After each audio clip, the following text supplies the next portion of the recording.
I got her all together. Come out here, take it for a test run.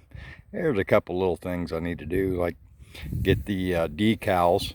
I think those front decals will look pretty good. I don't know if they'll work on these back Meyer fenders. I don't know if I want to roll the dice and get them just because of this slant in it. I don't think them other fenders are like that. But no, it come together, come out pretty nice. I believe. Got some new shocks on the front. All the brakes work phenomenally. I polished up these rims pretty nice. I got these wheel spacers on here. I like the blue for sure, but man, I think I'm gonna have to take those off. They're a bit heavy and they're wide, man. They're like 2.5 inches each side, so man, they're really sticking out there. I could probably get away with just putting them back the way they're supposed to be, and it'd be fine. My seat cover turned out pretty nice for being done by a pure amateur. The gas tank, I don't know, until I find another one this is going to have to do. This gas cap leaked, so I took and cut me a piece of rubber to go in there, and that worked out pretty good. I spent a bunch of time doing this airbox. The airbox lid had a bunch of holes in it.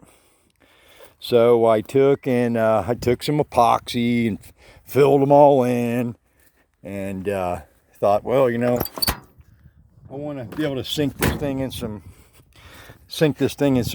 water and stuff. I don't want to deal, because I had that delete kit on there last time. So I put tape on the front of them. I put tape on the front of them and then epoxied it. Well, I go to take a ride on this thing and it will not run for anything.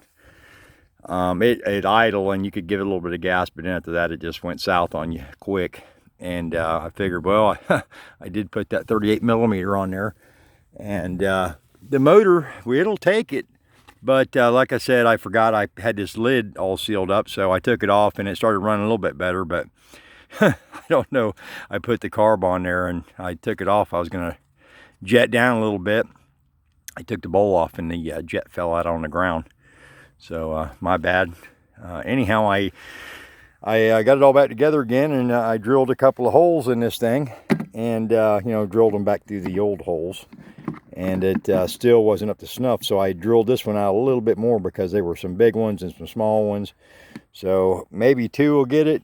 I don't know. I'm not having a lot of faith in it because it just choked it out so bad, and it only really seems to run real good when I don't have it on there at all.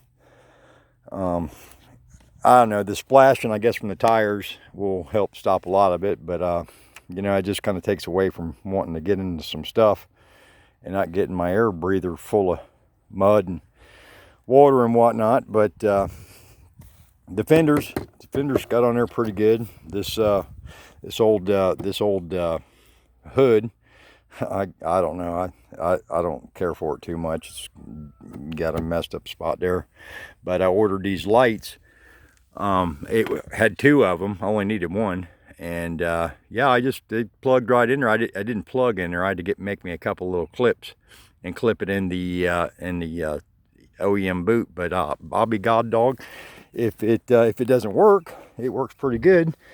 And I thought something was weird. I took and whenever it's running, the lights are on. The lights are on. Well, when I video it, it shows it like flashing and stuff. Look at that. If you're looking at it, it's just on. But if you're doing this right here, it looks like it's strobing and all kinds of stuff. So that's pretty crazy. But nope, I got it together.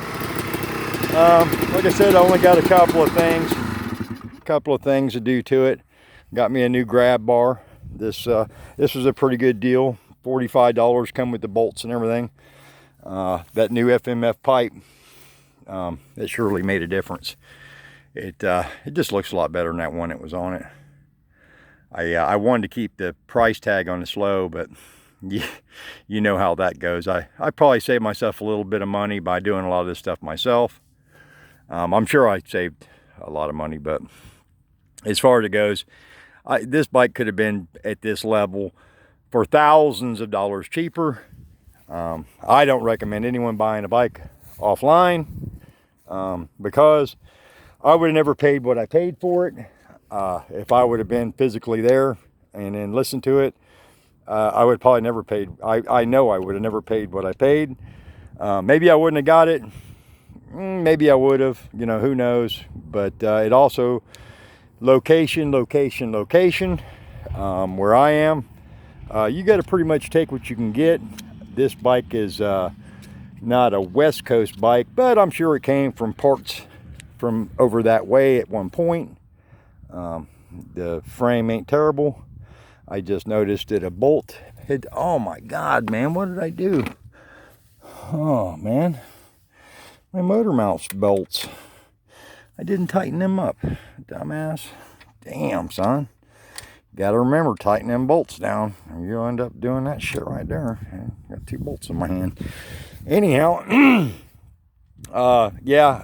If you ever get a chance, you can go there and you can talk to somebody and buy it from them like that. If it runs, it's good. Listen to the motor pretty good. I went through a lot of stuff I didn't really necessarily feel I should have went through. You know, rebuilding the engine, did all that, and come to find out, it is the counterbalancer bearing that went out in it.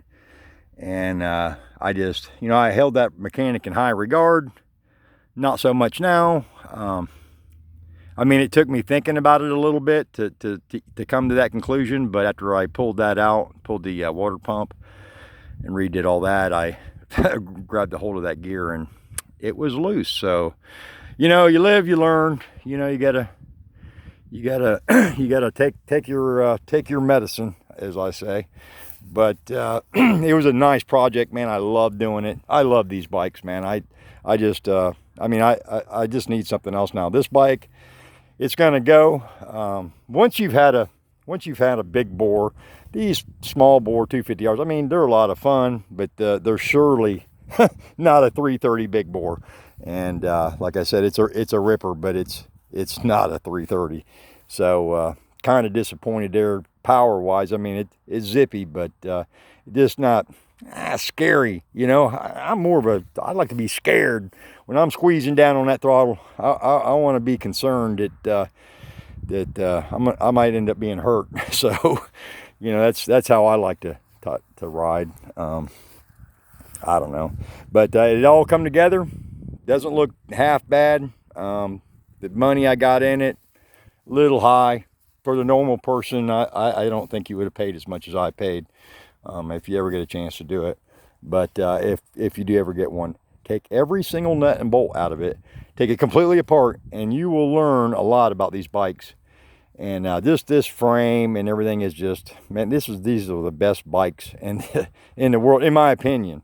I mean, 2 strokes, number one, you can't beat them.